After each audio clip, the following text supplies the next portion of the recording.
Atakwambia Lois nisaidie tufanye kitu fulani.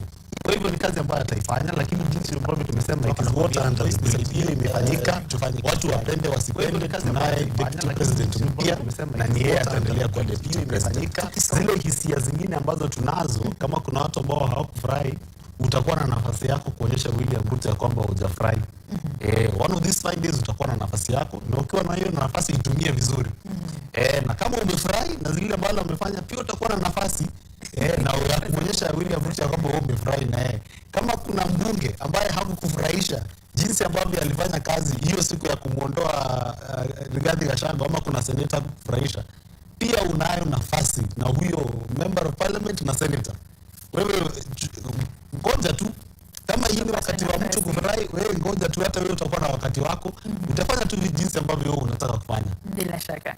Na anaporejea bungeni pia kuna hizi nafasi za ajira, za nafasi za makatibu katika wizara mbalimbali serikalini. Tuliona juzi kumekuwa na ombi la serikali la Wakenya ambao wanajiamini kuweza kupata nafasi hizo za ajira, wakiwataka kuomba nafasi hizo za kazi. Ndio tuliona Public Service Commission akifanya hiyo announcement. Sasa hilo anasema kufukuzai mara nyingi hakwambii toka.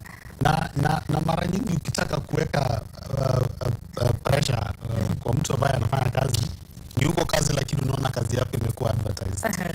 Na ujaambiwa ya kwamba hauna kazi. Alafu tunaona ndio yule gavana wa Nairobi Johnson Sakaja vile ameweza kufika katika makao ya bunge. Kumbuka yeye ndo gavana mwenyeji wa hafla ya leo, ambapo Rais William Ruto atakuwa anasema na taifa muda wowote kuanzia sasa. Jim, kabla ya kurejea hapo ambapo tulikuwa tunasema, tumwangazie gavana huyu Johnson Sakaja kidogo. Amekuwa ni gavana ambaye anaongoza jiji kuu la taifa. Wacha nitumie kimombo. Such a disappointment. Such a disappointment. Anasema lazima iwork. haiwork. Hiyo ndio shida. Anasema lazima haiwork lakini haiwork kwa sababu nimezungumza nimeingia ukizunguka tu hii town. Wacha hata kabla uondoke nje ya jiji. CBD. Taka, maji, barabara. Unashangaza ya kwamba jiji kama hii ndio city center. Hapa ndio pesa ya nchi hii inatengenezwa inakaa namna hii. Sehemu zingine za Nairobi zinakaa namna gani? Gavana ambaye mara nyingi amekataa kwenda seneti na wakati ambapo anaenda hataki kujibu maswali. Gavana ambaye mara nyingi ameonekana kidogo anakaa naibu wa rais kuliko naibu wa rais. Mara nyingi kumtetea rais, kusema tumpatie wakati, tumpatie muda. Na watu wanamkumbusha kwamba MYKE alikuwa president in December and January kulikuwa na free primary education. Kuna vitu ambavyo kama huwezi chapa kazi hata tukupe ile ambayo Cherargei alikuwa anasema 7 years. There's nothing magical about numbers. Tunaweza kupea miaka 7. So hata governor wa Nairobi shida yake kubwa ni ya kwamba alionekana kama William Ruto alikuwa na maono mazuri kwa Nairobi, lakini ukienda ground na kuangalia kazi ambayo inafanyika ground unashangaza ya kwamba ushuru za watu wa Nairobi inaenda wapi. Bila shaka tukiangazia county ya Nairobi na utendakazi wa gavana Sakaja, hatuwezi kosa kuangazia swala zima la ugatuzi. Na ugatuzi kufuatia katiba ya sasa hivi ndio umesaidia taifa kuweza kuwa na mwelekeo haswa wa kiuchumi. Tumeona kumekuwa na matatizo katika sekta hii ya ugatuzi. Tunapozungumza sasa hivi, baraza la magavana limeipa serikali kuu muda wa makata siku ni 28 sasa. Watafunga shughuli zote, wanasema serikali kuu haifikishi ugavi wa ugatuzi. Pengine hilo ndo linachenga kina Sakaja na wenzao.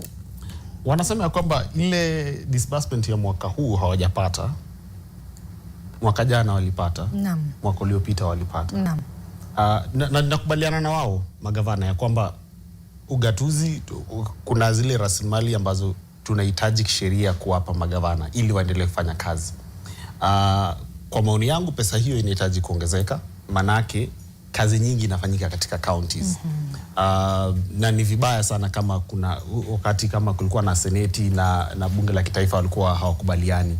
Hata hivyo hiyo haiondoi lawama kwa wale magavana kusema kwamba zile pesa ambazo mmepata tayari ni sawa, kuna zile ambazo hamjapata na tutawasaidia kusukuma serikali kuhakikisha kwamba mmepata, lakini kwa zile pesa ambazo mmepata. Najim, nikukatize kidogo mtazamaji wangu, picha unazozipokea sasa zinatoka bungeni. Tunamwona Rais William Ruto ameweza kuwasili katika makao hayo ya bunge, amepokelewa na naibu wake na moja kwa moja anaanza itikadi za hafla hii ya leo. Tunaona amefika na mama taifa Bi Rachel Ruto. Kwanza ataweza kukagua gwaride hilo la heshima kabla ya kuweza kuingia pale bungeni mzima na hafla ya leo kuanza. Jim, tunapokaribia kufunga ili tuweze kumpa mtazamaji picha na sauti kutoka bunge. Atakapo nena siku ya leo, Rais William Ruto amekuwa mamlakani miaka mingapi? Miaka miwili. Miaka miwili. Mwaka ujao utakuwa mwaka wa 2025, pengine atakuwa na nafasi ya kufanya kazi. Utakaofuata mwaka wa 2026, siasa zinaanza kikamilifu, huo mwingine ni mwaka uchaguzi. Je, hii ni nafasi ya rais kuweza kusema na Wakenya, kuweka ajenda zake vyema zaidi? Manake muda haupo upande wake. Je, akizungumza mchana wa leo atakuwa anawapa Wakenya ajenda na kuwapa imani? Manake pia siku zinasonga na zinayoyoma kwa taifa. Rais akizungumza leo itakuwa ni nafasi yake kujipa report card. Manake inaonekana ya kwamba sisi na yeye hatuko katika the same page. Kwa hivyo tunataka kusikia kwamba William Ruto anaangalia nchi, anaiona nchi hii jinsi ambavyo sisi tunavyoiona, au kuna vile ambavyo anaiona ambavyo sisi pia tunapaswa kuanza kuiona. Kwa hivyo hiyo ndio itakuwa ni nafasi yake leo, na tunatarajia baada ya mazungumzo yake tutaangalia kama ni kwa kweli anaelewa. Asante sana Jim India, na kwa muda wako. Kuna mmoja amesema jina lako karibu linakaribia la Adani. Mchanganuzi wetu wa siasa. Asante sana mtazamaji, moja kwa moja hafla tuliyokuwa tukisubiria imeanza. Ndio hizo picha na sauti kutoka bunge. Kwa heri na endelea.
Well, good afternoon. That has just been the President of the Republic of Kenya, President William Ruto, who has just made his entry into the Parliament of Kenya this afternoon, being the 21st day of November 2024, and the President will be making his State of the Nation address. This will be his third State of the Nation address since he assumed power in 2022. And so, our dear viewers, welcome for this live proceeding brought to you by the Parliamentary Broadcasting Unit. Hizo ni picha za moja kwa moja kutoka makao makuu ya bunge. And this State of the Nation is just the only agenda in the order of business this afternoon ya bunge. Ni hafla ambayo rais hufanya kila mwaka.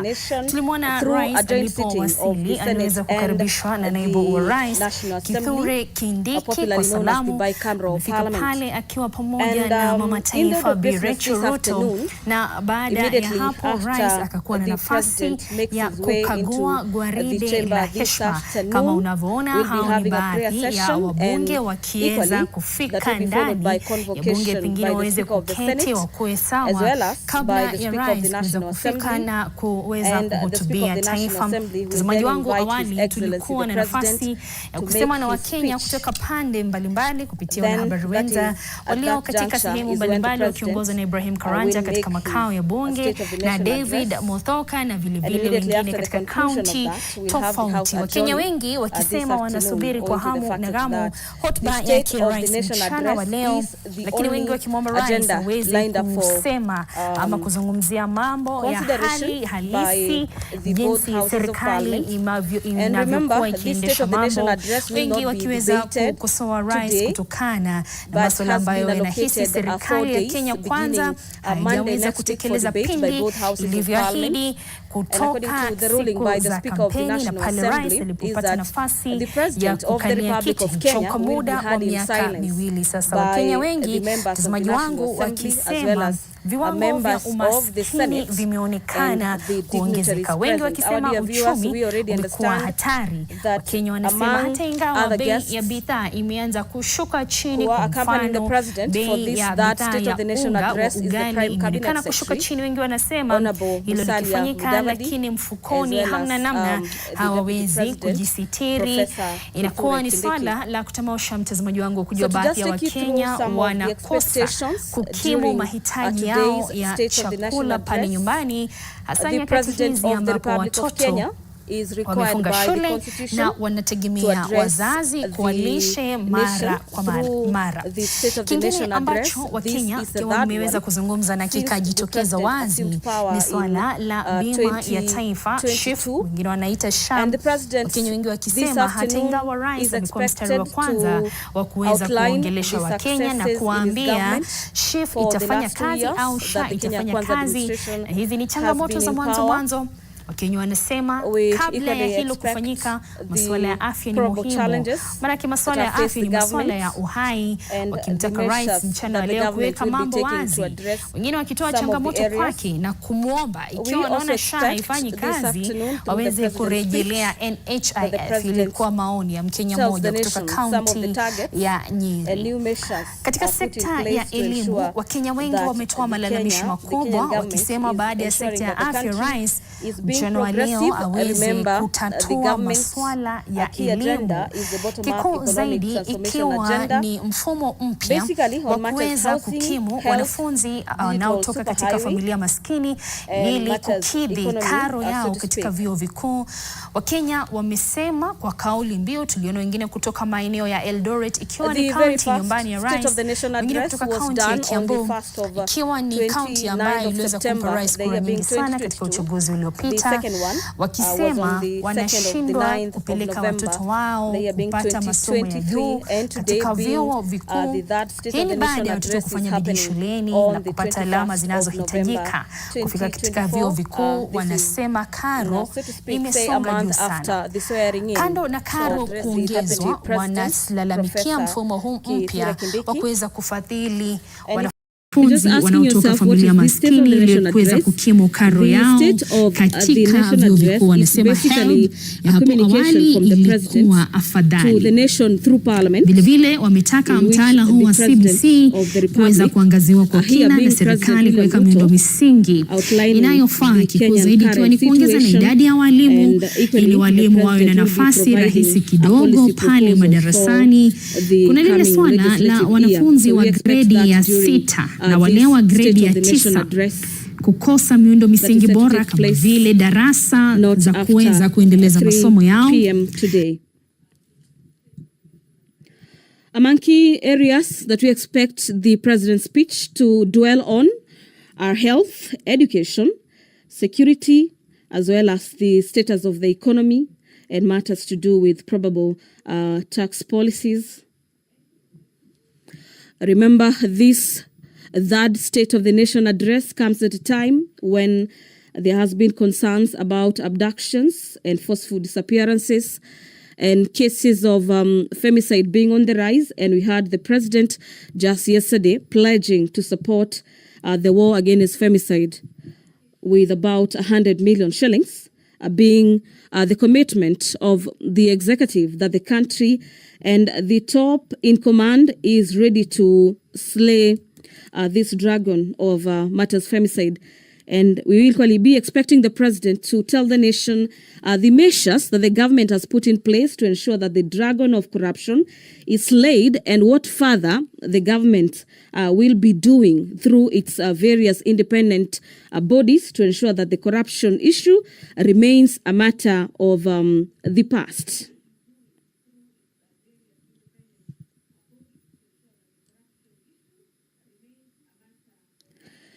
Well, during his last State of the Nation address, the president spoke on a number of issues. They included the steps that will be taken to improve as well as boost matters economy, create jobs. Remember, the country is facing the aspect of unemployment, especially among the youth, and the government having come into power with one of their key campaign agendas being addressing the area of unemployment in the country. We'll be expecting a report from the president in regards to how the country is doing on that area, as well as the steps being taken to further cushion the youth from a further unemployment crisis. We also be expecting the president to speak on matters health reforms. Remember, we are just shy away from the implementation of the SHA or SHIF, if you may like, on matters to do with the transforming the health sector. And we'll be expecting the president to address the nation in regards to how his government is looking into transforming the health sector and ensuring that every other Kenyan is accessing their health rights as enshrined in the Constitution, as well as matters agriculture in the areas of farming, as well as manufacturing. So this afternoon, all eyes, the whole nation is currently watching Parliament of Kenya this afternoon to hear from the president, who is mandated through the Constitution to address the nation every year. This is pursuant to Article 132, subsection 1 of the Constitution, that provides for the president to address a sitting of Parliament once every year. And our dear viewers, Article 132, subsection 1B and C further dictates that every year the president is expected to report in an address to the nation on the measures taken to achieve the realization of the national values of the Republic, and equally submit a report for debate to the National Assembly on the progress made in fulfilling the international obligations of the Republic. This report that will be submitted this afternoon is scheduled for debate from Monday next week. Remember, the National Assembly has already adjusted its sittings for the next 2 weeks, so to speak. And among the priority business is the consideration of the president's speech on the State of the Nation address.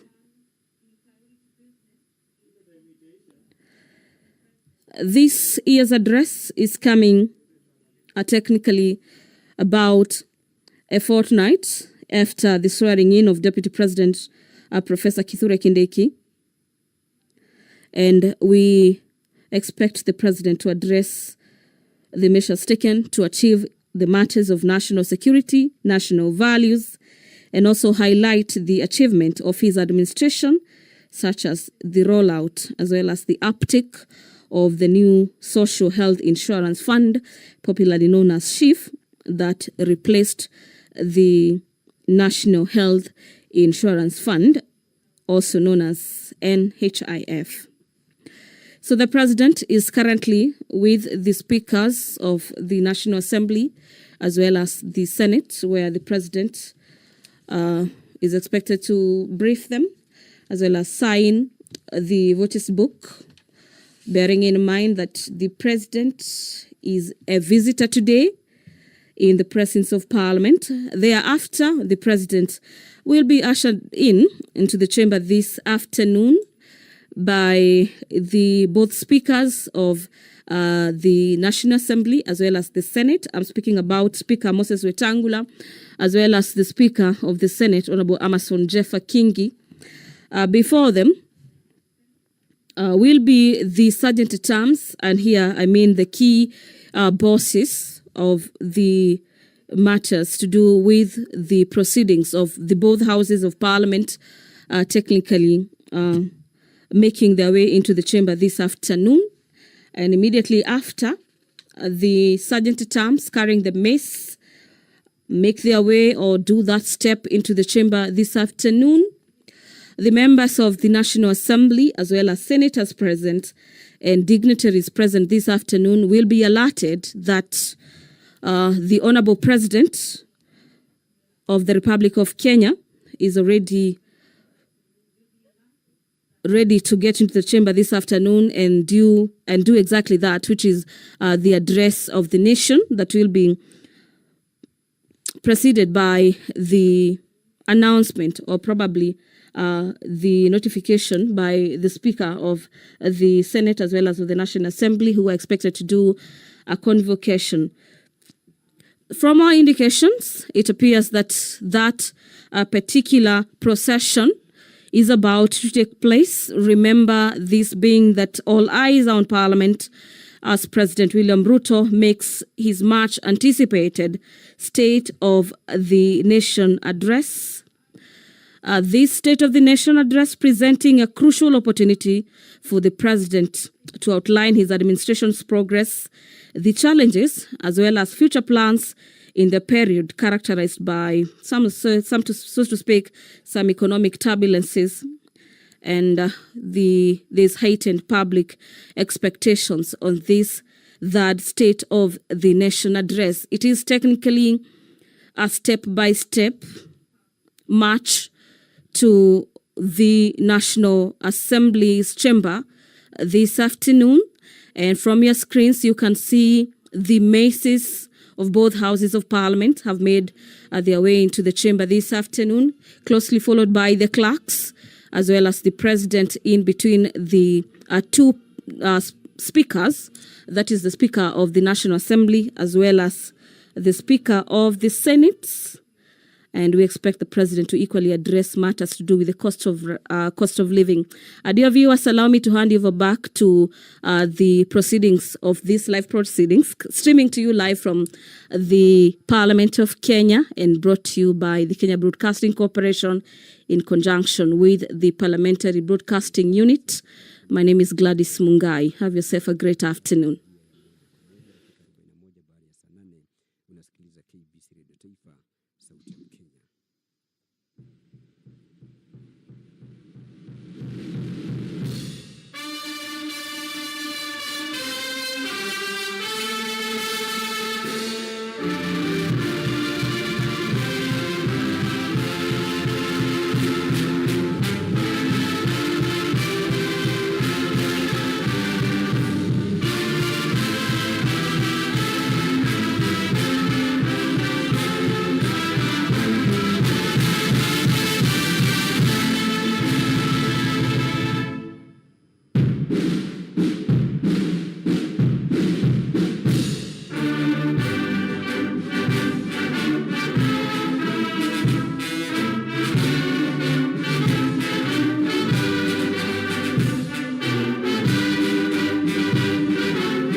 Na tuombe.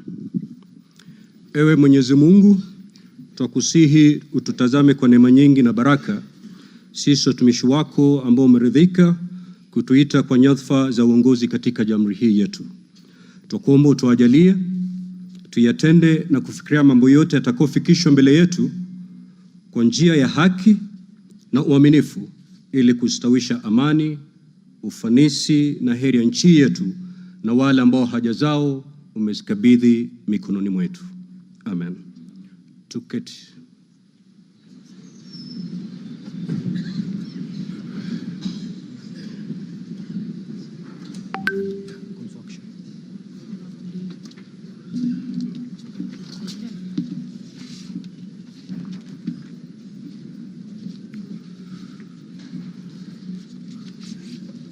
Order, honorable members.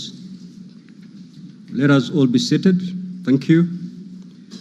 Your Excellency, Honorable Dr. William Samoei Ruto, CGH, President of the Republic of Kenya and Commander-in-Chief of the Defense Forces, the Right Honorable Dr. Moses Wetangula, EGH, MP, Speaker of the National Assembly, honorable members of Parliament, distinguished guests, ladies and gentlemen. Article 132, Subarticle 1B of our Constitution provides that the President shall address a special sitting of Parliament once every year and may address Parliament at any other time. Article 132, Subarticle 1C of our Constitution further provides that the President shall, among others, once every year, report in an address to the nation all the measures taken and the progress made or achieved in the realization of the national values referred to in Article 10 of the Constitution. In addition, Article 240, Subarticle 7 of the Constitution requires the President in his capacity as the chairperson of the National Security Council to report to Parliament annually on the state of security in Kenya. In this regard, the Chief of Staff and Head of Public Service, via the letter dated reference EOP/CAB.26/4A, Volume 4 into brackets 178 and dated the 9th of September 2024, informed the Speakers of the Houses of Parliament of the intention of His Excellency, the President, to address Parliament. Consequently, and upon consultation, the address to Parliament by His Excellency the President was scheduled for today, Thursday, the 21st of November, 2024. Pursuant to Standing Order 25-2 of the Senate Standing Orders, I notified honorable senators of the place, date, and time of today's special sitting via Gazette Notice number 148/29, which was published in the Kenya Gazette on Friday, the 15th of November, 2024. Further, together with the Right Honorable Speaker of the National Assembly, I notified all members of Parliament and the general public of today's special sitting via notices placed in 3 local newspapers yesterday, Wednesday, the 20th of November, 2024. Accordingly, honorable members, this special sitting is properly convened. I thank you.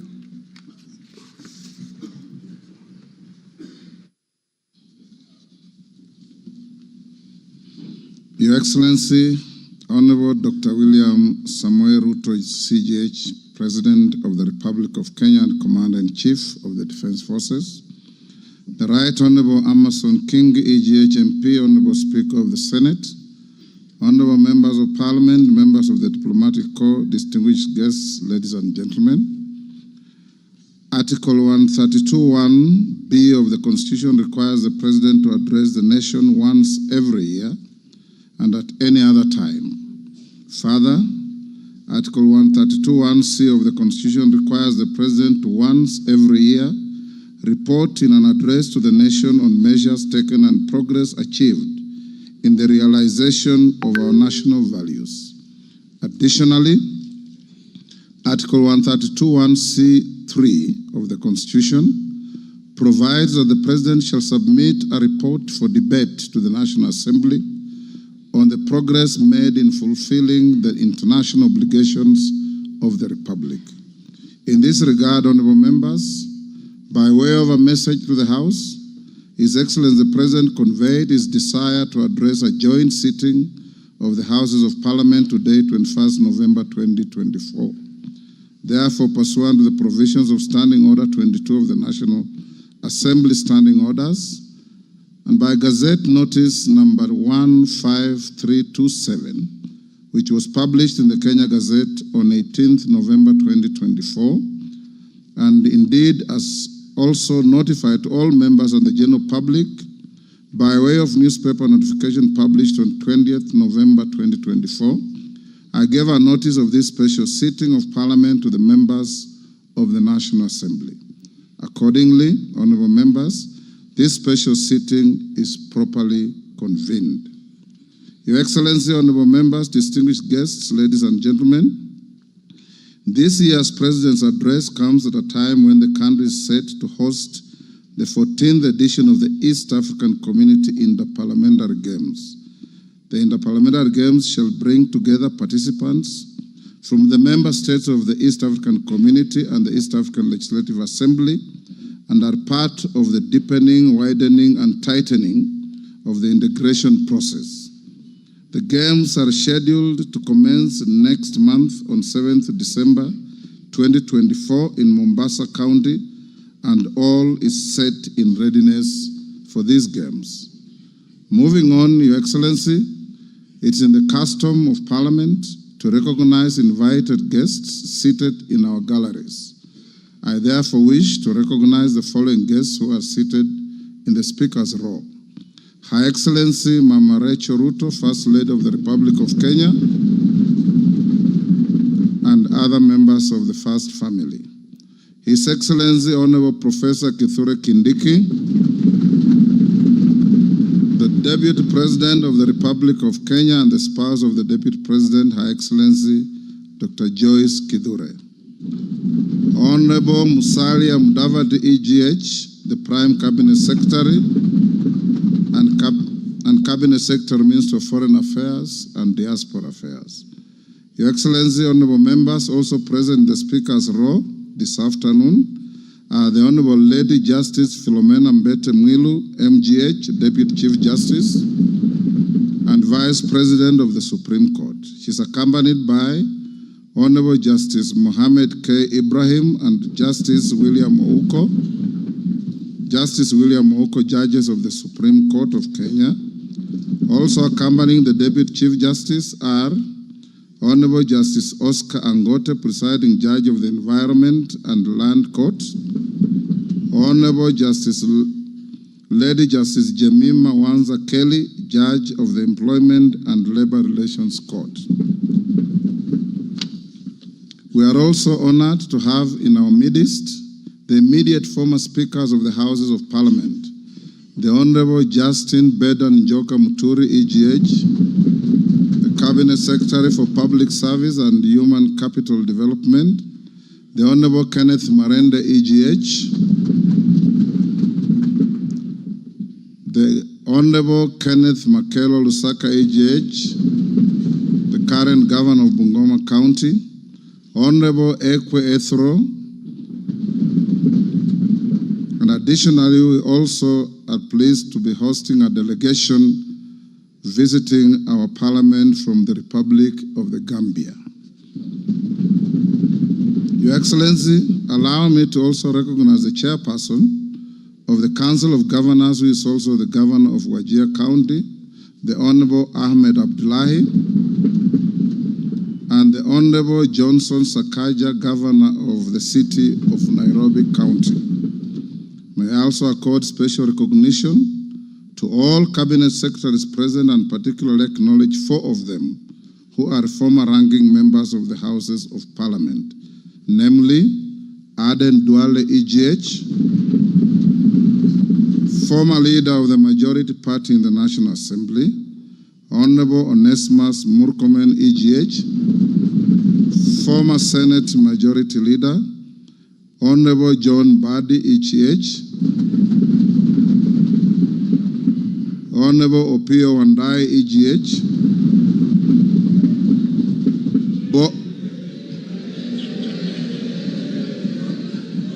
both former leaders of the minority in the National Assembly. I need not mention that His Excellency the Deputy President is a former leader of majority in the Senate. I also acknowledge the presence of Mr. Felix Kosgei, Chief of Staff and Head of the Public Service, Principal Secretaries, members of the Diplomatic Corps, and heads of constitutional commissions and independent offices and state corporations present. They are all welcome to the House of Parliament. Your Excellency, I wish to make a special welcome to Parliament and mention the Chief of the Kenya Defence Forces, General Daniel Kahariri, who is present, and the respective service commanders, the Inspector General of Police, and other leaders of our disciplined forces who are seated at the Speaker's row. Parliament is grateful for your distinguished service to our great nation. To all invited guests, we say, Karibuni sana kwa bunge letu. Your Excellency, honorable members, distinguished guests, ladies and gentlemen, it is now my singular honor and privilege to invite His Excellency the President of the Republic of Kenya and Commander-in-Chief of the Defense Forces to address this special sitting of Parliament. Welcome, Your Excellency.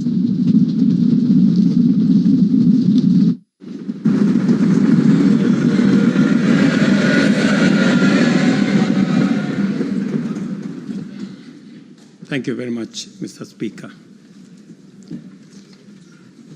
The Honorable Speakers of Parliament,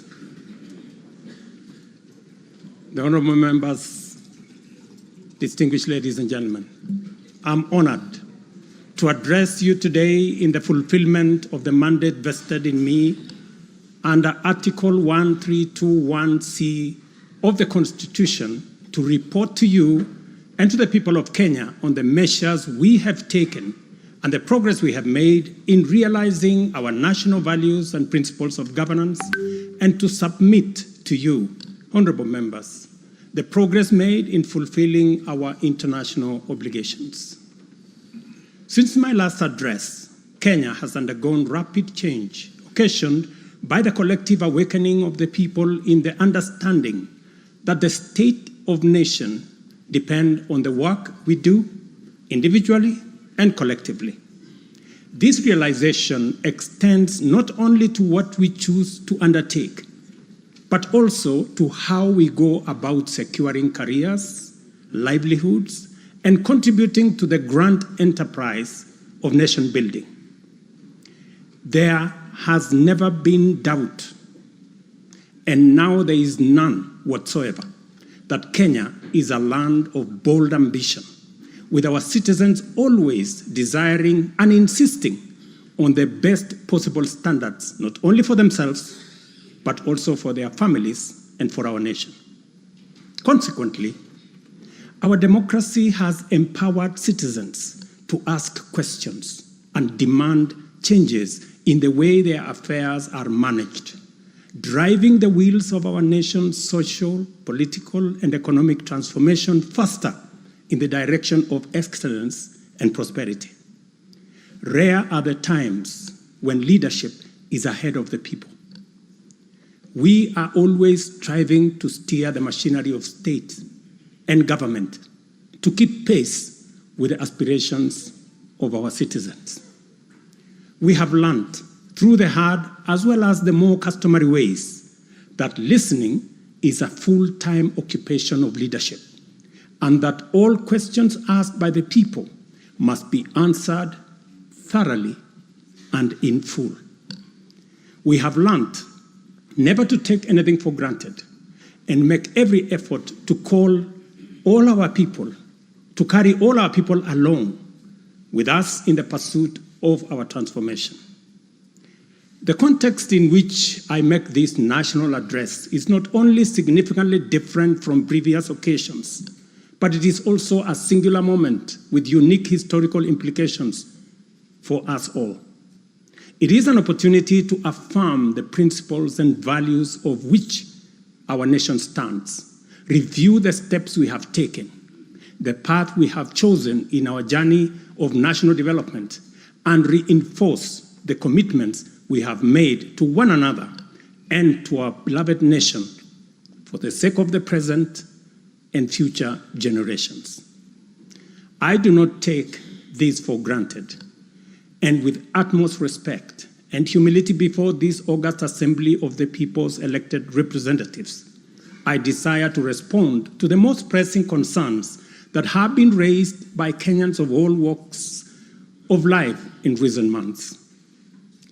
To my understanding, the concerns and issues voiced by millions of Kenyans about the state of our nation deserve meaningful engagement, thorough understanding, and thoughtful response.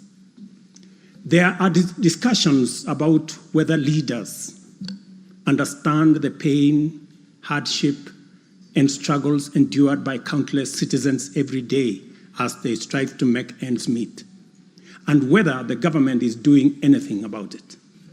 Similarly, many struggling Kenyans impatiently wonder, when will real money get to their pockets, and when will the jobs promised, which they deserve, become a reality?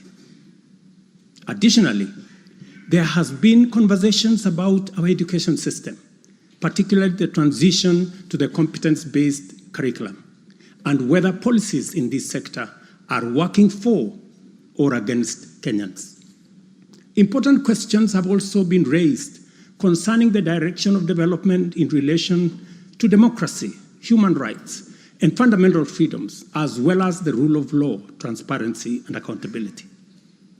Another more direct question that emerges every now and then is whether public policy in this administration is in furtherance of service delivery to citizens or just in aid of political strategy. It is undeniable that for many Kenyans, times are hard and the struggle to meet their daily basic needs remains daunting. It is also true that these conditions have persisted for a number of years now, leading to much frustration and anxiety. Although we have gone a long way to mitigate some of these difficulties, much remains to be done, though we have laid a firm foundation for decisive intervention. I believe that it is critical for us to bear in mind that this administration was inaugurated at an extremely difficult time, characterized by domestic challenges, compounded by regional and global security, geopolitical, financial, as well as climate dynamics. As a result, in 2022, the country's total debt burden was not only immense, but it was also stacked up in the most burdensome manner, leaving very little room for investments in public service or development of critical infrastructure. The prices of basic food commodities soared as a result of a combination of prolonged drought, declining local productivity due to inadequate support, and disruptions in the global supply chain caused by the war in Europe. Kenya faced a crossroads of extremely difficult choices, where defaulting on our obligations would have significantly worsened an already perilous situation, and more borrowing was not an option. It was therefore essential for us to drastically reduce expenditure, mobilize as much as possible resources domestically, and curtail waste. As I informed the nation then, matters were going to get more difficult before they could get better. And we all had to tighten our belts and work hard under very unforgiving conditions. We had staked the fate of our ambitious bottom-up economic transformation agenda on easing the stress that the economy was in and the strain citizens underwent, while creating room for the implementation of our transformative interventions.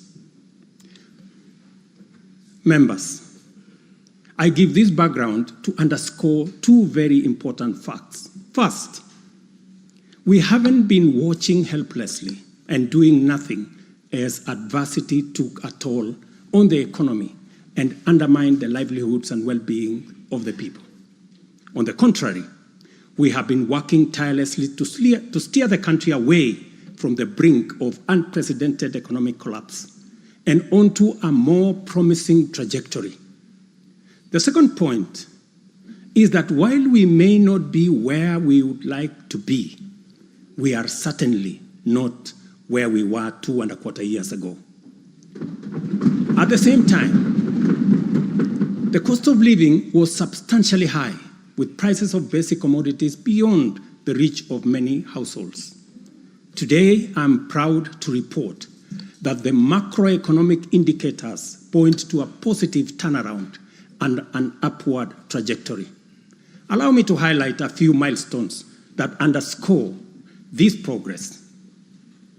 The shilling has stabilized significantly, appreciating from Kenya shillings 162 to the dollar in February 2024 to Kenya shillings 129 today, a remarkable gain of 20%. This recovery has restored confidence in our financial markets and significantly reduced the cost of servicing external debt, creating fiscal space for our development imperatives.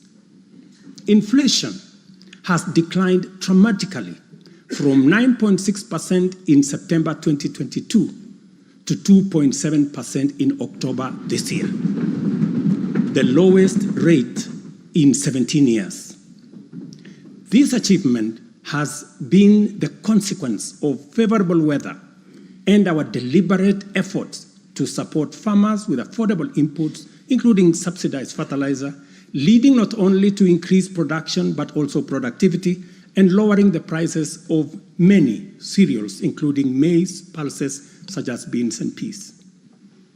Our foreign exchange reserves have surged by US dollars 2.4 billion to hit a new record of US dollars 9.5 billion, providing a 4.8 month of import cover, the highest in 10 years.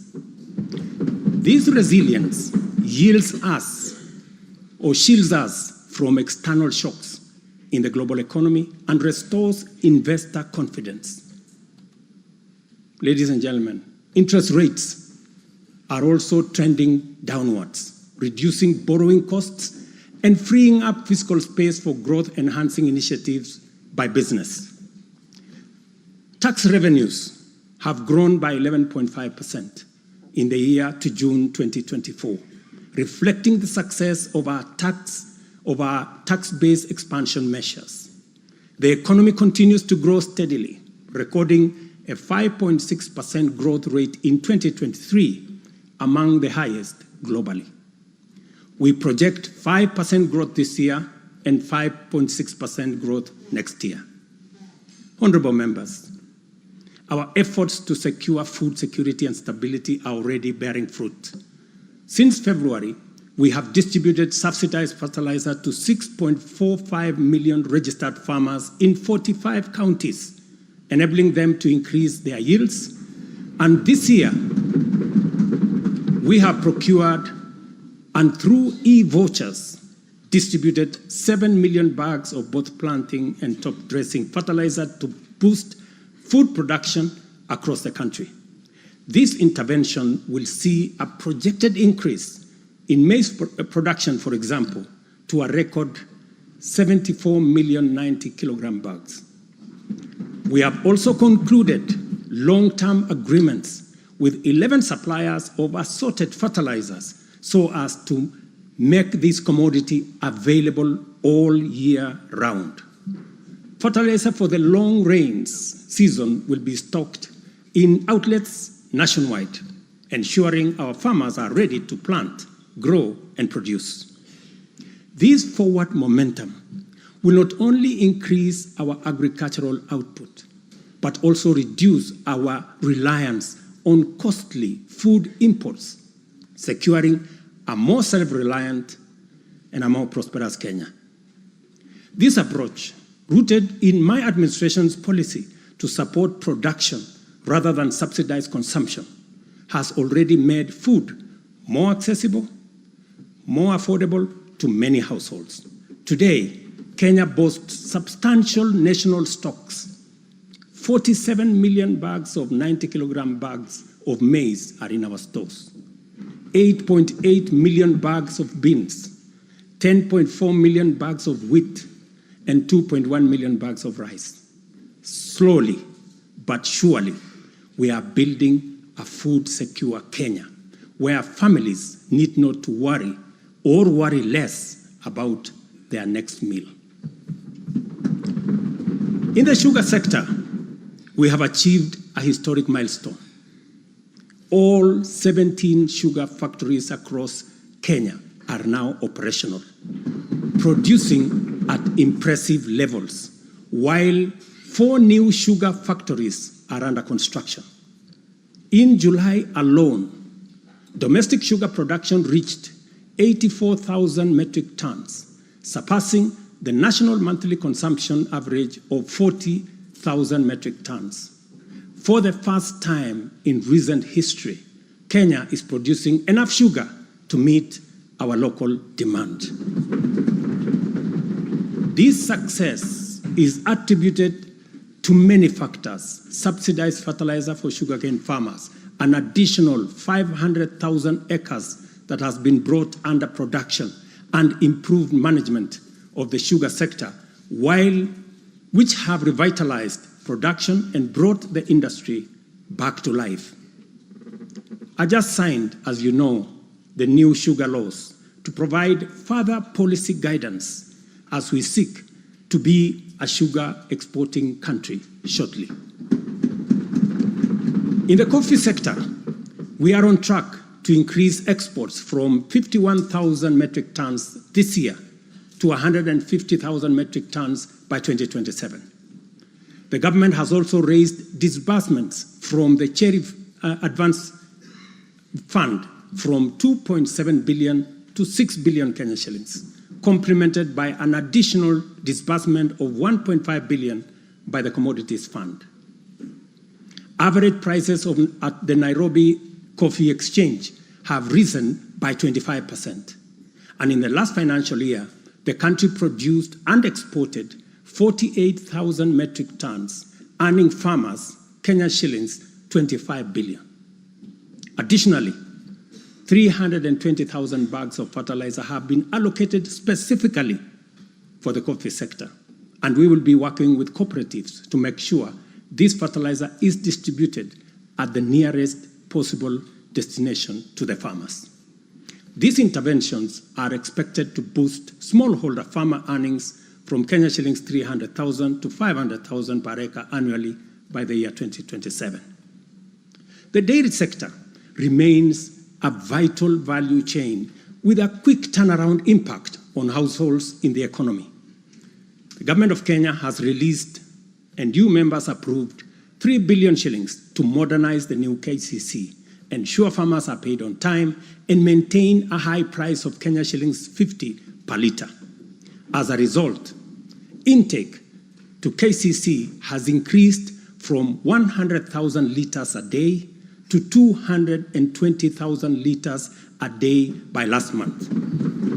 Other strategic interventions include the extension of duty-free imports for feed manufacturing raw materials, subsidized artificial insemination services, and the reduction of sexed semen costs from 7,000 to 2,900 through the Kenya Animal Genetic Resource Center. These measures have led to a 14% increase in milk production from 4.6 billion litres in 2022 to 5.2 billion litres in 2023, with projections exceeding 6 billion litres this year. The value of exported dairy products has nearly doubled, rising from Kenya shillings 4.8 billion in 2022 to Kenya shillings 7.2 billion in 2023. These gains demonstrate how targeted policies can deliver tangible benefits to dairy farmers and drive growth in our economy. Honorable members, by 2022, the education sector was in a crisis with a lack of clarity in transition to the competence-based curriculum, a shortage of 110,000 teachers, and 23 out of 40 public universities were technically bankrupt and at risk of closure. Among those facing severe challenges were huge institutions, such as my own alma mater, University of Nairobi, Kenyatta University, Moi University, Egerton University, Maseno University, Masinde Muliro University. To address this issue in our education sector, we have already hired, as you know, members, 56,000 teachers and are in the process of recruiting another 20,000 by January next year. We have also ensured the seamless transition of learners from primary to junior secondary and domiciled grades 7, 8, and 9 in primary school, optimizing the use of existing infrastructure, ensuring the safety of young learners, and protecting parents from the high costs associated with boarding schools far away. Recognizing the financial challenges faced by our universities and TVETs, we introduced a new student-centered higher education funding model. This model gives priority to the most vulnerable students, offering them up to 95% government support, while also pulling our universities back from the brink of collapse. The remaining challenges for a few universities, like Moi University, are related to internal administrative and governance issues, which I have given firm instructions that they should be addressed. To further enhance access to higher education, we launched the Open University of Kenya, and this House approved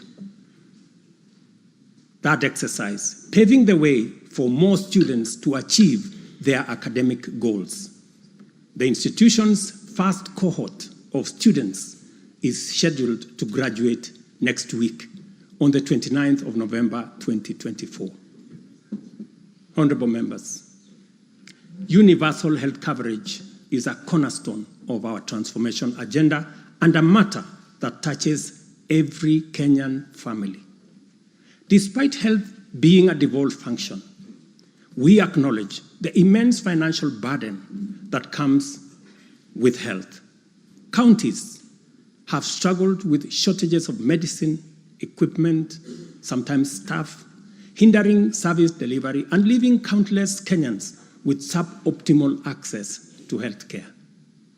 It would have been easy for me to step back and leave this responsibility to counties alone. But that would have been a disservice to Kenyans and a betrayal to our Constitution. Instead of engaging in debates about healthcare being devolved, I have chosen the hardest but necessary path of addressing this challenge head on.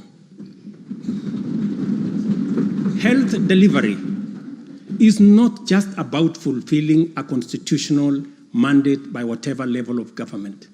It is about ensuring that healthcare is not a privilege for the few who can afford and a pipe dream for the many who cannot. For years, NHIF was saddled with debts and inefficiencies, and healthcare was being severely and negatively impacted. For far too long, too many households have lived on the edge, just one illness away from financial catastrophe. Our healthcare system has historically neglected the poor and vulnerable, leaving them without any option, while private sector medical covers remained out of reach for the majority. This is precisely what we will correct through the provision of universal health coverage. This agenda is not just about a promise. It is about a bold commitment to deliver health through transformative financing reforms, making healthcare accessible and affordable, digitizing our healthcare services to enhance efficiency, eliminate fraud, and stop corruption, and to empower a skilled and motivated health workforce. To honor our commitment on the universal health coverage, I signed into law 4 groundbreaking legislation on the 19th of October, passed by this August House. The Social Health Insurance Act replaced the outdated National Hospital Insurance Fund and established the Social Health Authority, which oversees 3 essential funds. This modern framework ensures that every Kenyan, especially the most vulnerable, can access quality healthcare services when they need it most. The shift from the National Health Insurance Fund model to Taifa Care is fundamental and radical in both scale and character. NHIF, if I give you a bit of example, NHIF served a few salaried Kenyans and those who could afford to pay. But Taifa Care covers every Kenyan, regardless of employment or financial status. Secondly, despite serving a limited class of citizens, NHIF nevertheless accumulated billions of shillings of debt because of misalignment between contributions and the actual cost of healthcare. Taifa Care has undertaken an accurate costing of all healthcare-related goods and services in order to provide timely, effective, and efficient service to every Kenyan that is affordable. Additionally, the NHIF had a waiting period lasting between registration and eligibility for service. I think it was like about 3 months. Under Taifa Care, citizens are eligible for all services upon registration. I therefore urge every Kenyan to take the most important step in securing dependable health care for themselves and their families. Register. Register now or at the earliest possible opportunity. Honorable members, for the first time in our nation's history, free primary health care is increasingly becoming available at dispensaries, health centers, and hospitals. Ambulance and emergency services are also slowly but surely being made available at no fee. Under Taifa Care, we have introduced a comprehensive benefits package that brings specialized care, such as cardiothoracic surgery, within reach for many Kenyans without the burden of financial strain. Through the Digital Health Act, we are revolutionizing healthcare delivery. Every step of the process, from registration, eligibility checks, to claims, is now digitized. By eliminating unnecessary human interaction, we are tackling corruption, reducing inefficiencies, and ensuring that resources are used where they are needed most. As a result, the good news, SHA will pay all October claims in full by next week. And it will continue like that going into the future. To date, over 15 million Kenyans have enrolled in Taifa Care, and more than 60% of employers have successfully transitioned into its framework. The newly established Social Health Insurance Fund empowers citizens to contribute towards accessing a broad range of healthcare benefits. This represents a seismic change from the old reactive healthcare model to a forward-looking system that prioritizes prevention and preparedness. Once the transition from NHIF is complete and SHIP becomes fully operational, Kenya will have a healthcare system that guarantees dignity, peace of mind, and equitable access for every citizen for the first time in our 60 years of independence. Honorable members, we have launched an ambitious healthcare program, one that Kenya has always needed and deserved. Like any major transition, there are challenges, but I promise you, we are fully committed to making the system work. As we roll out this program, we are listening to citizen voices and collaborating with counties to deliver better healthcare services. Through the Facility Improvement Fund, which you in this House passed, we will ensure that hospitals are equipped with the tools they need, medicine, equipment, and other resources necessary to provide quality care, while involving citizens in decision-making at every facility. We are now doing the heavy lifting, clearing decade-old debts, ensuring access to medicine and equipment, and stabilizing a system that had failed too many for too long.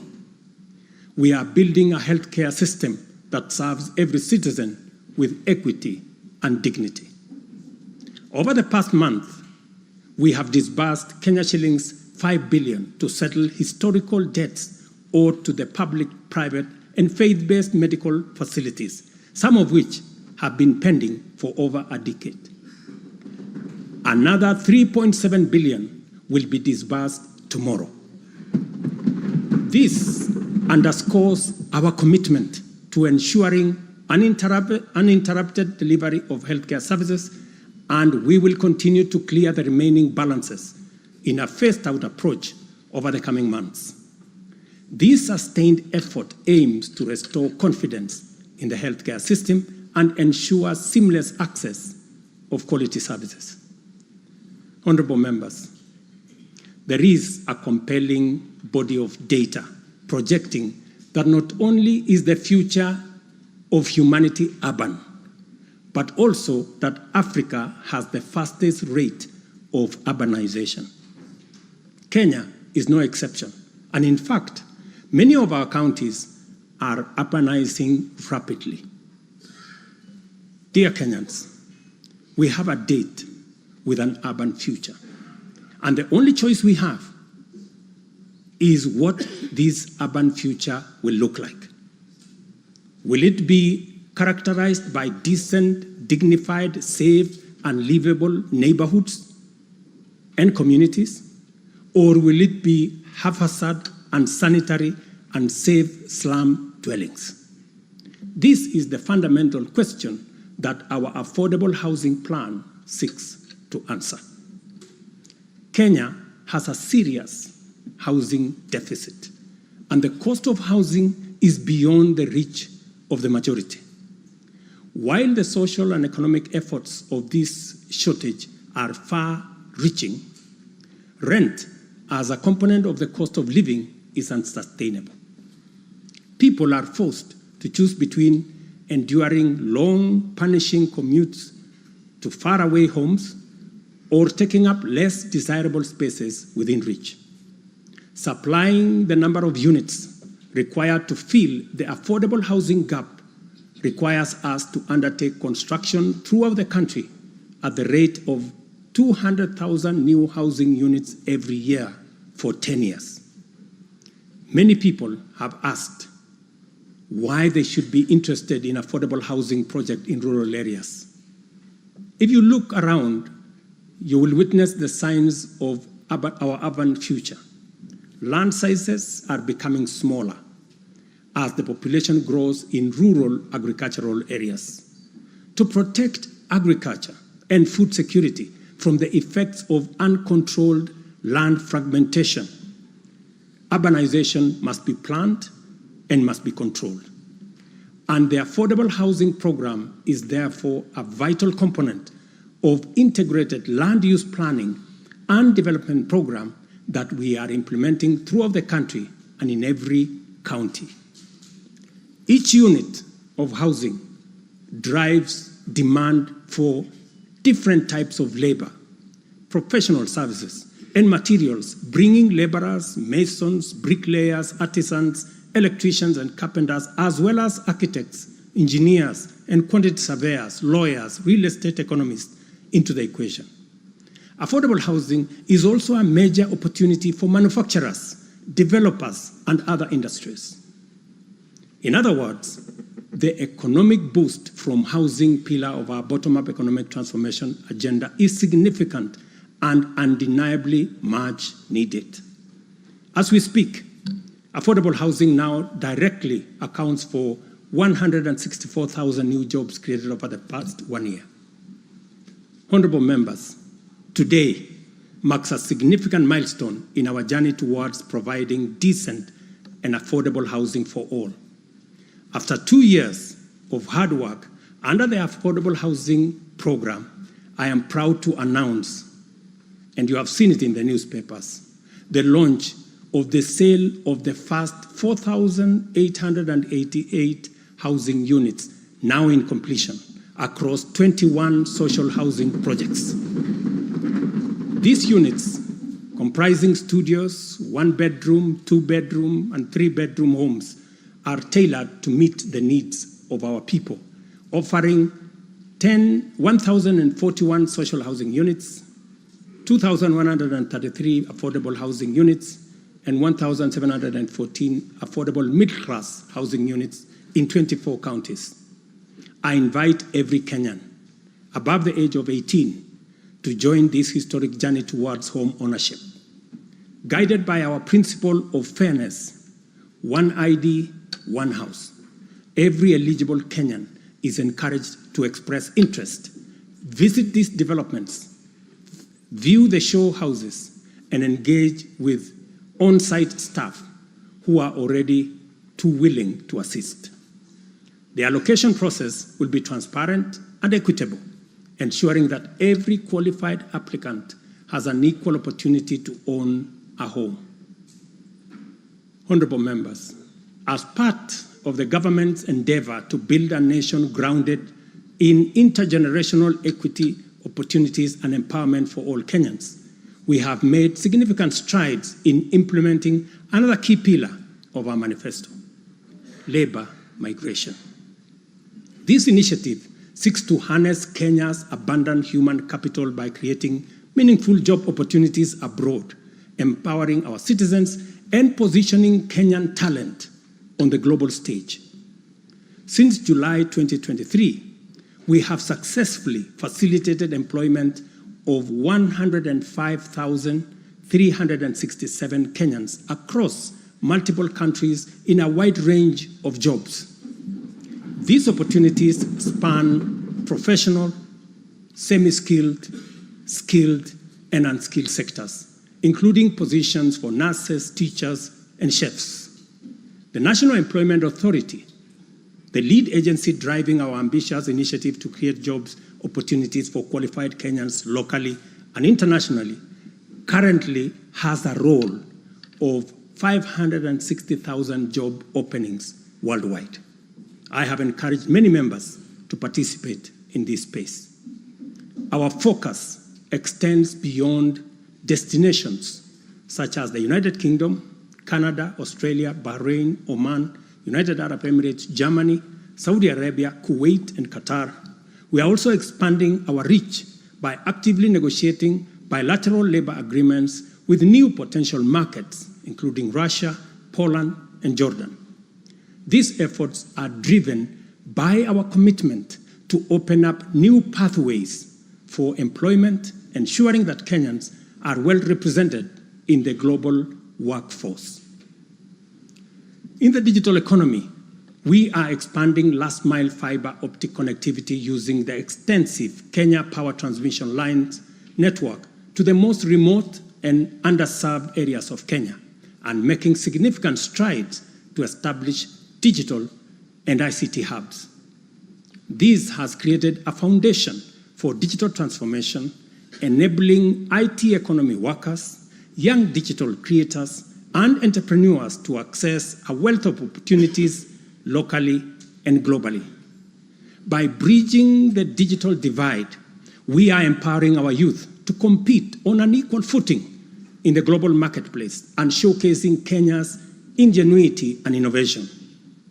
I congratulate members of this august House for being part of this grand digital plan. Your support, encouragement, and effort is duly recognized. We have also prioritized the empowerment of individuals within the informal sector by unlocking their potential through targeted investment. This includes accessible loans, capacity building programs, and regulatory reforms designed to ease growth. A notable achievement is the partnership with the banking industry, which I participated in a month ago. This extended an additional 150 billion in loans to micro, small, and medium enterprises, complementing the government's efforts to nurture this vital sector. On financial inclusion, we have made remarkable progress through the Hustler Fund. To date, this innovative initiative has disbursed Kenya shillings 60 billion, benefiting 24.6 million Kenyans and mobilized over 3.3 billion in savings. The fund maintains a repeat customer base of 8.5 million beneficiaries with a repayment rate of 79%. To mark the fund's second anniversary, we have taken a bold step by launching a third product specifically tailored for small and medium enterprises. This new initiative will initially target 2 million beneficiaries who have demonstrated a strong credit history with the fund. By so doing, we aim to create a pathway for these entrepreneurs to transition into the formal banking system, thereby deepening financial inclusion and strengthening the SME sector. This milestone underscores our commitment to build a financially inclusive and economically resilient nation. The progress we have made has been possible only because the people of Kenya have been courageous, strong, determined, and patriotic. It has also been enabled by a number of early interventions under our bottom-up economic transformation agenda, and at the same time, created space for us to implement the agenda in full. As we proceed with implementation, we expect to quickly capitalize on the gains we have secured and invest resources in the economy with an emphasis on strategic pillars of our plan. As more projects get off the ground, more people get hired, liquidity levels improve, more money ends up in people's pockets. Honorable members, you know we are a democracy. Democracy is a founding principle and defining value of our nation. Democracy is hard-won, non-negotiable right and guarantees freedom that we are proud of and must always defend. Our national democratic culture expresses itself energetically through robust discourse, boldly speaking truth to power and holding leadership to account. It is a tradition of fearless expression and vigorous public participation. This is who we are, and there is nothing anyone can do about it.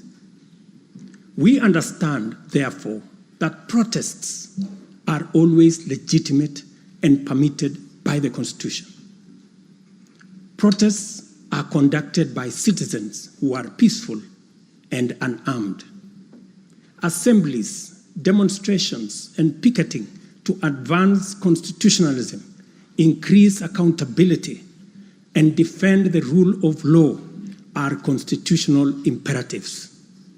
Conversely, mobilization in pursuit of criminal agenda, chaos and anarchy are explicitly forbidden because we all have a duty to defend our republic, our constitution, and the rights of all people. The government, in particular, must remain vigilant at all times against modern threats to the sovereignty and territorial integrity of our nation, as well as public order, peace, and security. In this digital era, characterized by transformative innovations, including artificial intelligence, it has never been easier to inform, educate, and entertain the people. At the same time, it has never been easier to misinform, mislead, disinform, incite, and alarm the public. Criminals and subversive elements who infiltrate and hijack peaceful protests are a threat both to legitimate protesters and to the public. Incidences of violent criminality in the name of protests, threaten the safety of innocent people, public assets, private property, and the social order. The tension here is stark.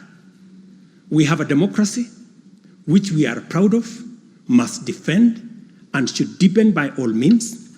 And at the same time, we have citizens whose lives, rights we must protect, and a nation whose security, stability, and prosperity we must safeguard.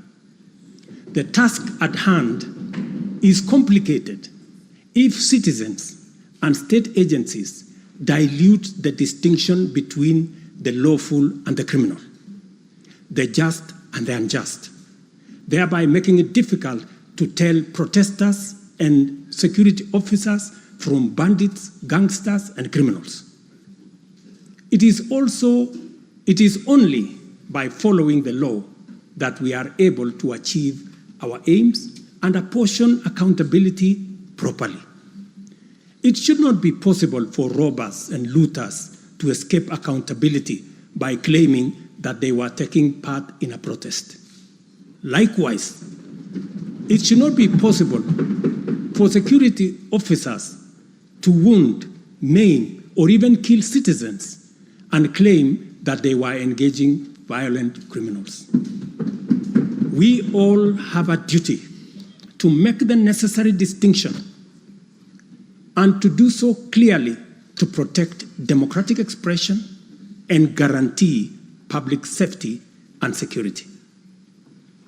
I must now confront an issue of widespread concern regarding the relationship between citizens and the security services in the context of immense threat and intense political dynamism. Numerous allegations have been made concerning disappearance of people during protests. A number of these cases have been resolved, while others have been uncovered as fake news, undermining efforts to find genuine cases of missing persons. A good number of alleged disappearances have also turned out to be arrests made by police officers. In such cases, the suspects have been duly arraigned in court. I must, however, make it very clear that there is no attempt to justify or excuse illegal arrests.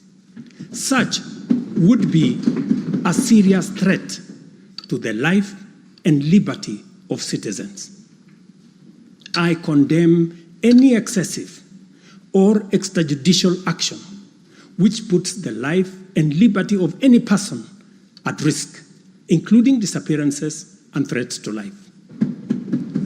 I urge all Kenyans with information about such cases to forward the information to the Directorate of Criminal Investigation and to IPOA, where they suspect members of the police service to be implicated. I am aware, for example, that many of the cases that have been raised are being handled by the Independent Police Oversight Authority, an important step in accountability and justice. Many citizens, as well as various organizations representing and championing women's rights and welfare, have expressed concern about gender-based violence and the increasing cases of killings of female victims by male criminals motivated by primitive expressions of gender-based brutality and impunity. Left unaddressed, these incidents will cause the women of our nation to feel increasingly unsafe, even in their own homes. This is both tragic and unacceptable. It also complicates, in disturbing ways, the struggle by Kenyan women for inclusion, for equality, for dignity, social justice, their rights, their protection, a section of our society that has been marginalized for a long time. I am aware that most of these cases of murder of women by men have been investigated and prosecuted. It is my hope that in due course, those found culpable will face the full force of the law. Members, It is time for each of us, political leaders, public officers, religious leaders, traditional institutions and family members, to do our part in raising boys into morally upright men who will never need to affirm their masculinity at the expense of women. But instead, contribute to making our society just, safe, equal, and inclusive. I appreciate women leaders who have taken time to engage me and propose solutions to address this issue. I have held discussions with other leaders in government, and I have tasked the Deputy President to reach out and facilitate collaborative, broad-based, and multi-sectoral deliberations and recommend effective and radically transformative and affirmative action within the next 6 months. This Parliament will recall that early in my tenure, I engaged the leadership of both houses with recommendations on a working formula to actualize meaningful inclusion of women in national leadership.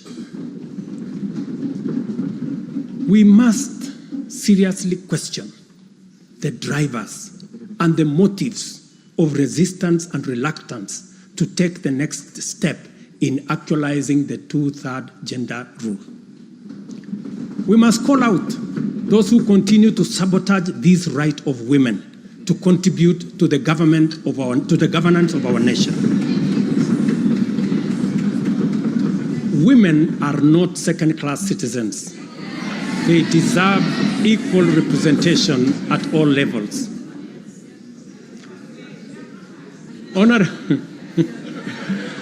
Honorable members,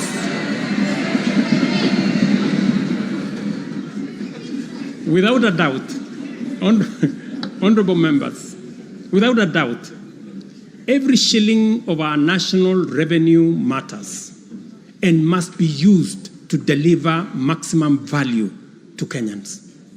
Wastage, corruption, and the abuse of office are grave risks to national transformation and a direct threat to the well-being of the people.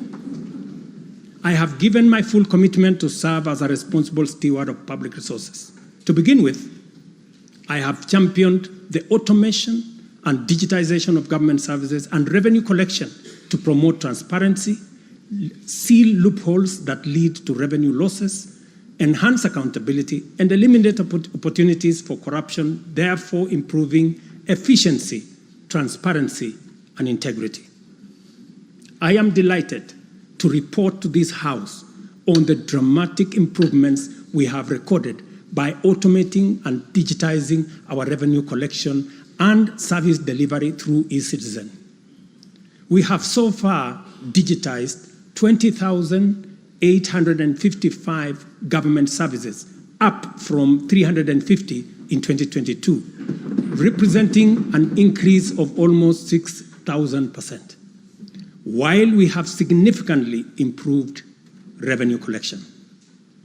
Take the case of Kenya Wildlife Service, whose total revenue for the year ending June 30th, 2023 was 5.3 billion.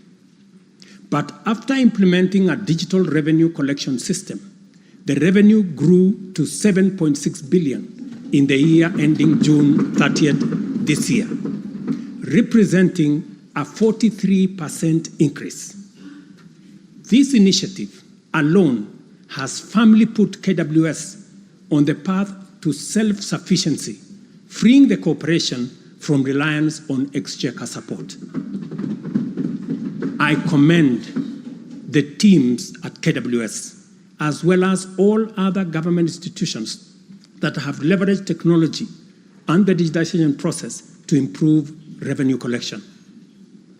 Under the Digital Health Act that you members passed in this House, we are determined to enhance efficiency and transparency provided by technology in the provision of healthcare services to eliminate fraud and fake claims.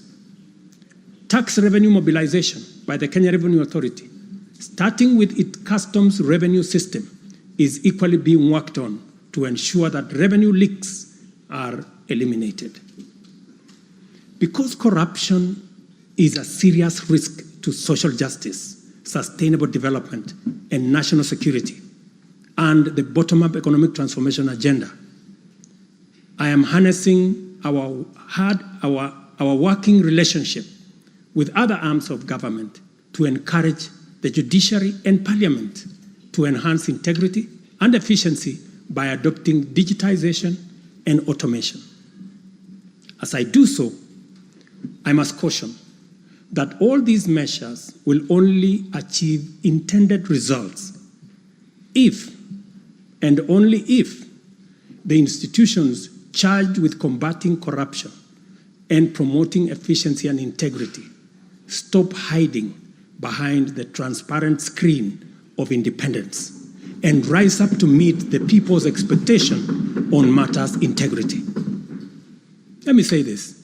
It cannot be the case that the Director of Public Prosecutions keeps dropping cases because somehow they are unable to produce witnesses.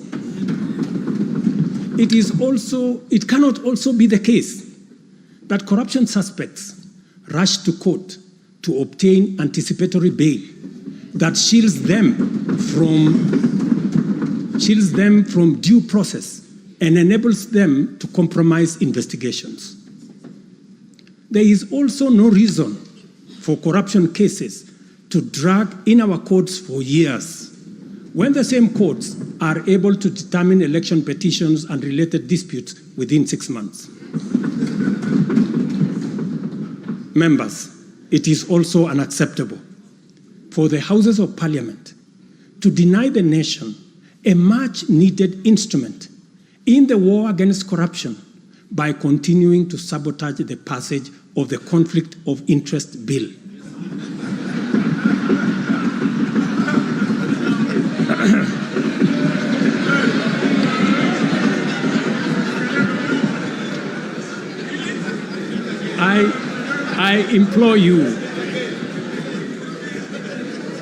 I implore you, honorable members, to stop dragging your feet on this bill, unless, my friends, there is a conflict of interest in the passing of the conflict of interest legislation.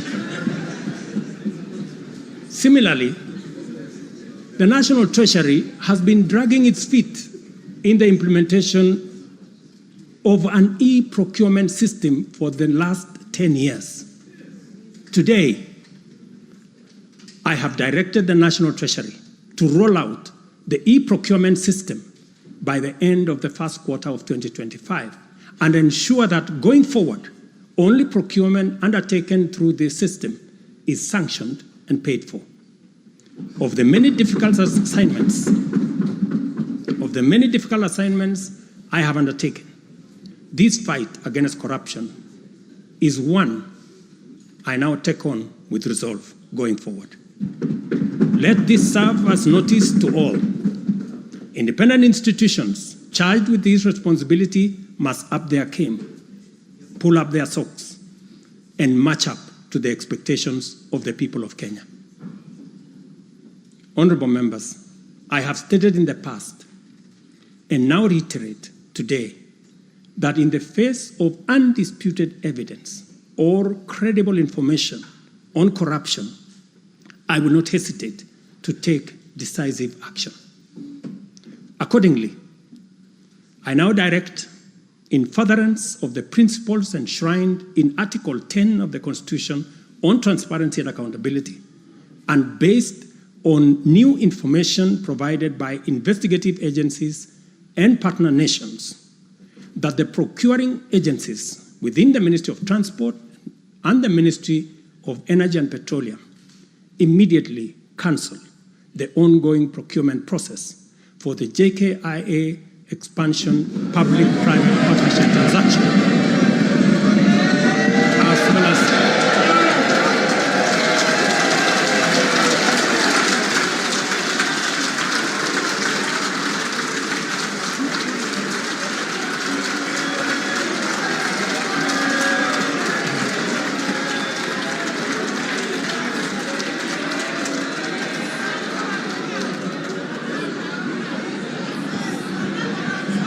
Let me repeat this for clarity. I have said that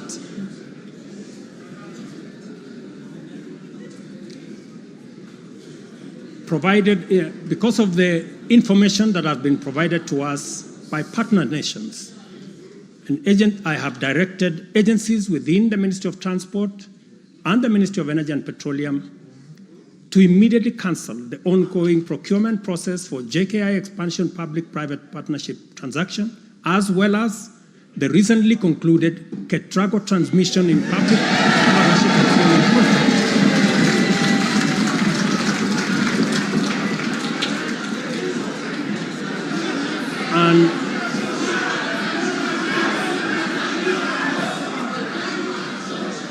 And immediately commence the process of onboarding alternative partners, because these are important projects. Honorable members, the work of taking our nation forward is our collective responsibility as citizens.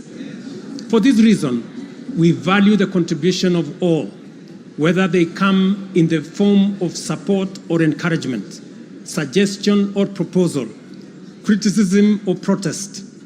I believe that the most powerful component of leadership is listening and learning. Therefore, I engage with you and listen to all citizens, their elected leaders, public officers, administrators, teachers, and other professionals, learners and the youth, farmers, fisherfolk, pastoralists, traders, craftsmen, artisans, nurses, doctors, community health promoters, and workers across all types of sectors in every sector. I listen too to religious leaders, the civil society, industrialists, entrepreneurs, and professionals. Their contributions and everyone else's have my full attention and commitment to respond through positive, affirmative action that takes the national transformation endeavor forward. I commit to continue listening and acting, to engage, debate, deliberate with you, and to take your input into consideration in serving our nation. By design, the bottom-up economic transformation agenda is defined by its capacity to elicit feedback in the course of implementation and incorporate the same in making improvements and further progress. With every input from stakeholders, our ability to drive progress increases. By listening to you and to every Kenyan, I am able to serve this nation better. As we take part in this necessary discourse, I want to make one thing very clear. I am fully invested in the success of the strategies, policies, programs, and projects under our plan.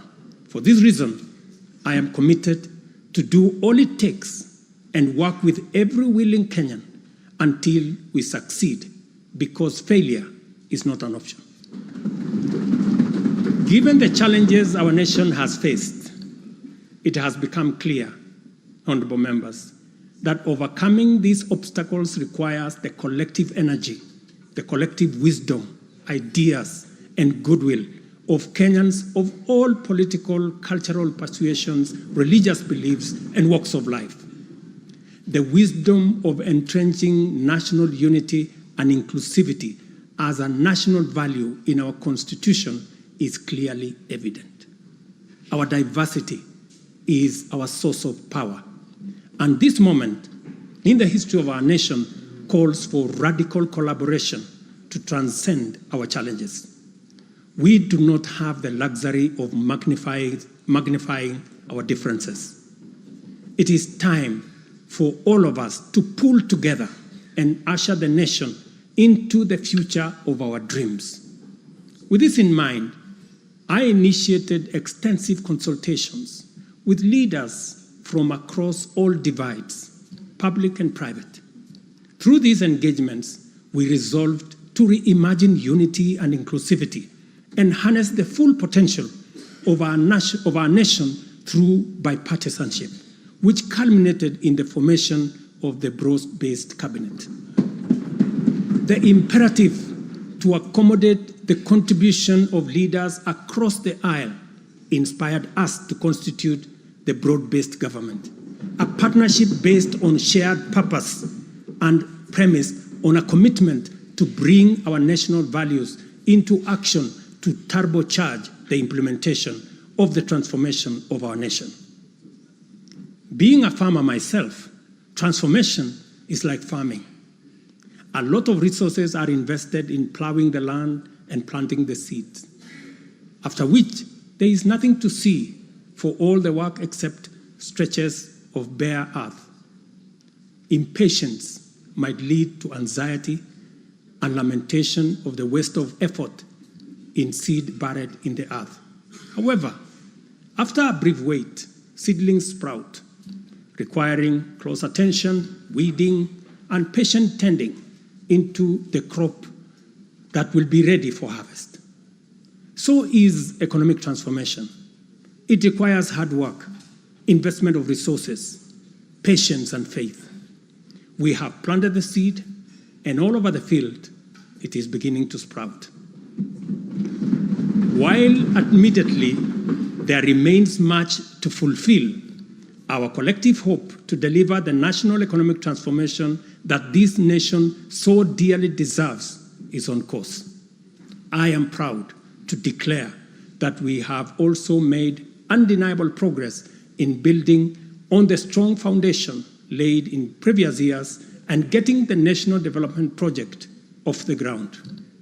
Honorable members, from the reports that I have the honor to table for your consideration and debate, there is reason to be optimistic that our forward march is unstoppable and that our capacity and commitment to live and work by our national values and principles of governance are stronger than ever before.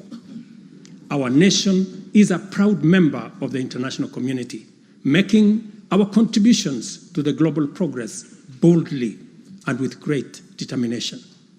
We stand collectively facing the dawn with confidence that our expectations of a bright daylight is not in vain. In summary, honorable members, and all fellow citizens, the state of our nation is resilient. And now, honorable speakers, it is my pleasure to submit to Parliament the following 3 reports as required by the Constitution. Number 1 is the report on all measures taken and progress achieved in the realization of national values. The second, report on progress made in fulfilling the international obligations of the Republic of Kenya. And the third, report on the state of our security. Now, therefore, I hand over the reports to the Speaker of the Senate and to the Speaker of the National Assembly. Thank you all. God bless you, and God bless Kenya.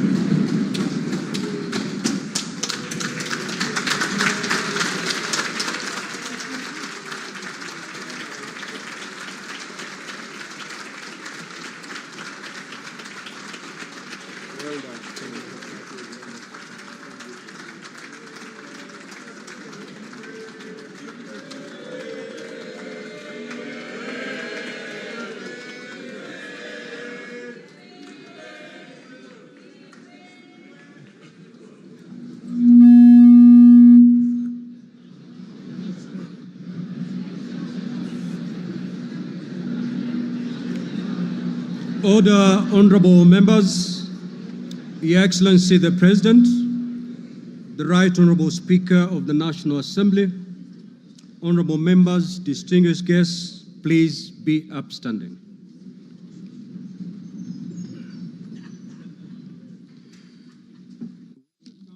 Conclusion of the business of the day, and it is now time to adjourn.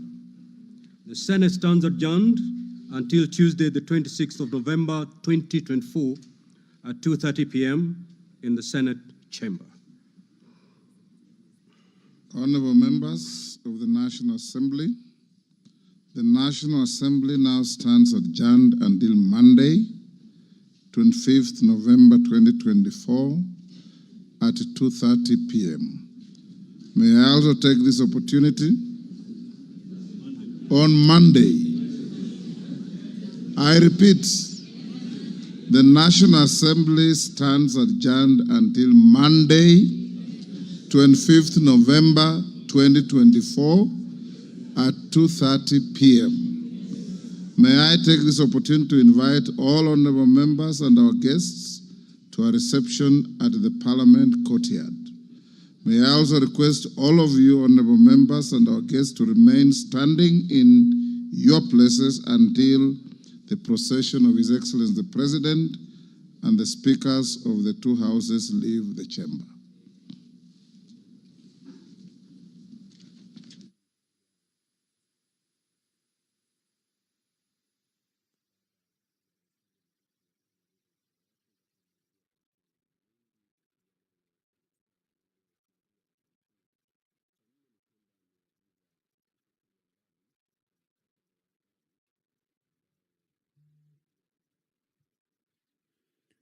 Well, our dear viewers, that marks the end of the third State of the Nation address by the President of the Republic of Kenya, President William Ruto, who has just concluded his third State of the Nation address as required by the Constitution. The about over an hour State of the Nation address has been an address that has touched on a few issues of concern to Kenyans. Among them is the JK Adani deal, with the president announcing the cancellation of the deal following information that has been given to the Republic. The president has also spoken on the issue of wastage of public resources through corruption, tasking the relevant investigative bodies charged with the responsibility of investigating as well as prosecuting cases of corruption to pull up their socks.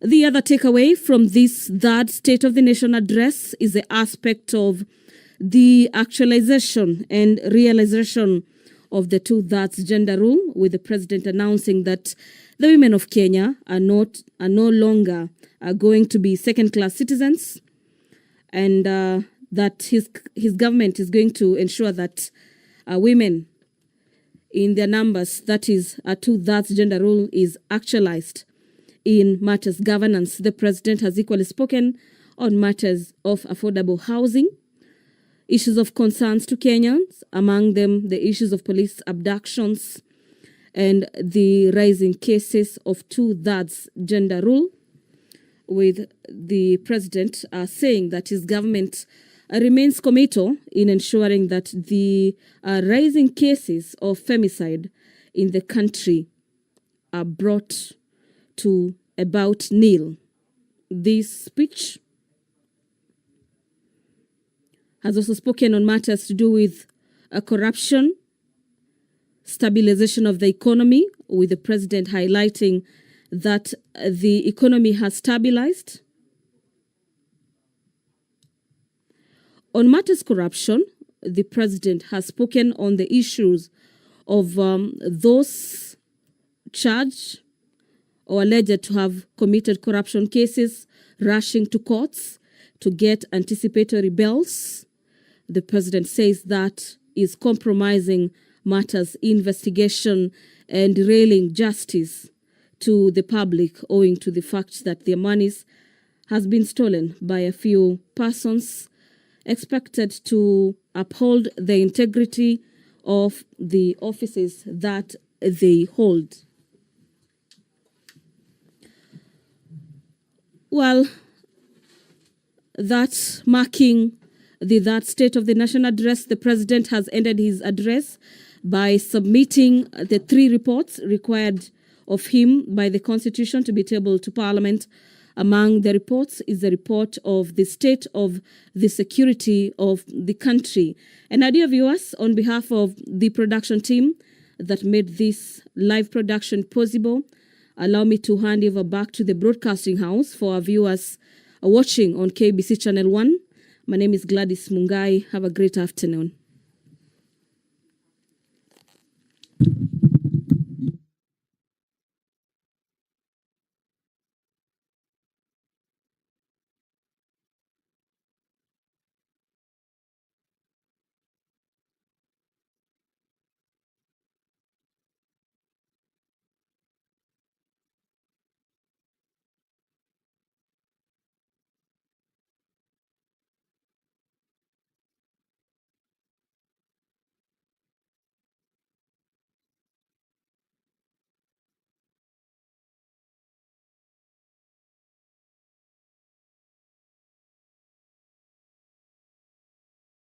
Going to solve the issues of abduction, isn't it? The issue of social justice, the issue of equitability, and also look at Parliament. ODM has come to Parliament, and Parliament itself, according to every constitution, is illegitimate. Why am I trying to say so? There's no compliance with the gender, isn't it? People with disability. No, the gender thing in Parliament has never been addressed. So that's a big issue. Then, of course, now, how is it important to get... How is it important to get Raila into AU, which is a big national issue? So the president should also outline that. Okay.